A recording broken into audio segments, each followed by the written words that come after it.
Hi hello everyone. వీడేంట్రా short film అని title పెట్టేసి డైరెక్ట్ వీడియోలో వచ్చాడు మాట్లాడడానికి అని అనుకుంటున్నారా?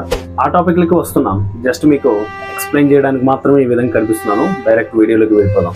ఏదో ఒక చిన్న ప్రయోగం చేశానండి. ఇమేజెస్ తీసుకొని దానికి ఒక voice over background music add చేసి ఈ విధంగా మీకు అనిపిస్తుంది. ఇది నాకు వచ్చిన ఒక ఐడియాను లేదా కల్పించిన కథ అయితే కాదు. ఒరిస్సాలో ఒక రియల్ గా జరిగిన ఇన్సిడెంట్. 50 ఏళ్ళ ఒక యువకుడు బ్యాంక్ దగ్గరికి వెళ్ళిన తర్వాత తన చెల్లెల అకౌంట్లో డబ్బులు ఉన్నాయని బ్యాంక్ మేనేజర్ అడిగి అకౌంట్కి సంబంధించిన హోల్డర్ ఉంటేనే అమౌంట్ ఇవ్వడం జరుగుతుందని చెప్పిన తర్వాత ఆ యువకుడు ఏం చేశాడంటే స్వయంగా తన చేతులతో సమాధి దగ్గరికి వెళ్ళి చెల్లెల శవాన్ని తవ్వి శవాన్ని తీసుకొని వచ్చి బ్యాంకులో పెట్టారు. సో దానికి సంబంధించి నేను కొన్ని ఇమేజెస్ జనరేట్ చేశాను. సో ఇప్పుడు మీరు చూడబోయే వీడియో అది. లేట్ చేయకుండా టాపిక్కి వెళ్ళిపోదాం. అయ్యా, నా చెల్లెలు డబ్బులు మీ బ్యాంకులో ఉంది, దాన్ని కొంచెం తీసిస్తారా? ఇప్పుడు కొంచెం బిజీగా ఉన్నాము, వారం తర్వాత కనిపించు, చూద్దాం. అలా ఒక వారం గడిచిన తర్వాత వారం తర్వాత కనిపించమన్నారు కదా అయ్యా, ఈ రోజైనా డబ్బులు ఇస్తారా?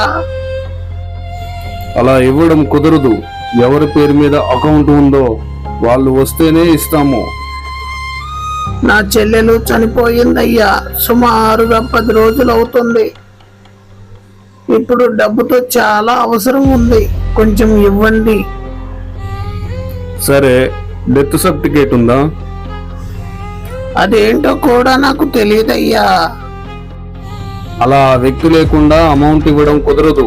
ఆ వ్యక్తి ఉంటేనే అమౌంట్ ఇస్తాను.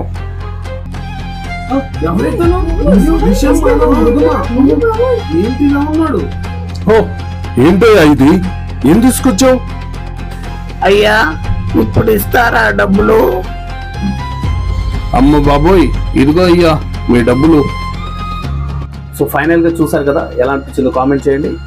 ఈ వీడియో కనుక మీకు నచ్చితే లైక్ ఇచ్చుకోండి, అలాగే మన ఛానల్ని సబ్స్క్రైబ్ చేసుకోండి. నెక్స్ట్ వీడియోలో మళ్ళీ కలుసుకుందాం. Thank you.